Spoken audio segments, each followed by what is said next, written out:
কিছুমান মধ্যভোগী ইয়াক এখন বজাৰ এখন বনাই ৰাখিছিল, মনোপলি বজাৰ এখন বনাই ৰাখিছিল। মই ভাবো যে এই মনোপলি বজাৰখন আজিৰ পৰা শেষ হ'ল। আমাৰ কথাটো হ'ল যে এই সাঁচি খেতিৰ লগত বা অগৰ খেতিৰ লগত অসমৰ এটা বৃহৎ সংখ্যক খেতিয়ক বা সাধাৰণ মানুহ জড়িত হৈ আছে।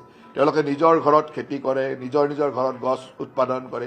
একোডাল গছৰ পৰা হয়তো বহুত দামেই পায়, কিন্তু খেতিয়কজনে প্ৰকৃত দামটো নাপায়, খেতিয়কজনে পাব লগা প্ৰাপ্য পইচাটো নাপায়।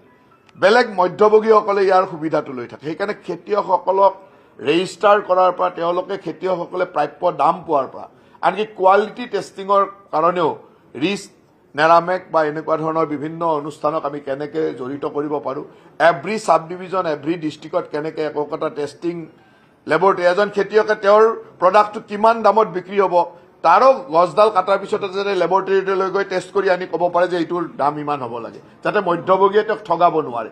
এই ধৰণৰ কথাবিলাকো আমি আলোচনা কৰিম।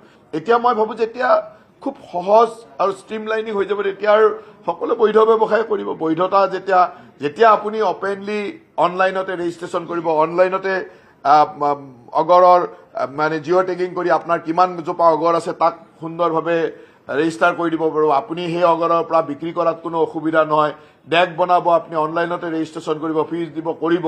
যেতিয়া চব সহজ হৈ যাব তেতিয়াতো আৰু বাহিৰত আৰু অবৈধ কৰাৰ কথাটো কি আছে, সকলোৱে সহজভাৱে কৰিব পাৰোঁ। আৰু কিছুমান মধ্যভোগী ইয়াক এখন বজাৰ এখন বনাই ৰাখিছিল, মনোপলি বজাৰ এখন বনাই ৰাখিছিল। মই ভাবোঁ যে এই মনোপলি বজাৰখন আজিৰ পৰা শেষ হ'ল, মানে শেষ হোৱাৰ দিশলৈকে আগবাঢ়িলে। মই আজিৰ পৰা শেষ হোৱা বুলি কওঁ, আজিৰ পৰা শেষ কৰিবৰ কাৰণে যিটো কাম, মানে শেষ কৰিবৰ কাৰণে গজালবিলাক মাৰি থাকিব লাগিব, নাই গজাল মাৰা কামটো আজিৰ পৰা আৰম্ভ হৈ গ'ল। আৰু এইটো আমি এই মনোপলি বা এই 2 নম্বৰী ব্যৱসায়খন একদম বন্ধ কৰি একদম অসমীয়া অগৰ খেতিয়কৰ হাতত এই ব্যৱসায়টো মানে সুন্দৰভাৱে চলাবলৈ এটা ব্যৱস্থা কৰিব বিচাৰে। যেনেকৈ ভাৰতবৰ্ষৰ কোটাটো প্ৰায় 1.5 লাখ কেজি অগৰ উড বা অগৰ পাউডাৰ, মানে কাঠৰ গুড়িটো, চিপছ বা গুড়িটো, আৰু প্ৰায় 7,000 লিটাৰ অইল, এইখিনি হ'ল ভাৰতবৰ্ষৰ পৰা আমি এক্সপৰ্ট কৰিব পাৰোঁ। এইটো হ'ল লিমিট।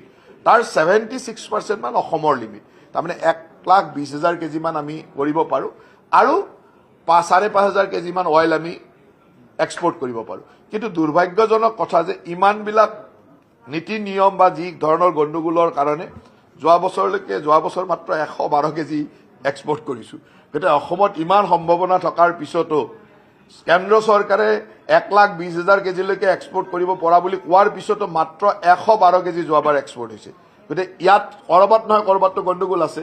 গতিকে আমি অন্ততঃ কেন্দ্ৰ চৰকাৰে দিয়া লিমিটটোতো ক্ৰছ কৰিব, লিমিটলৈকে যাব লাগে।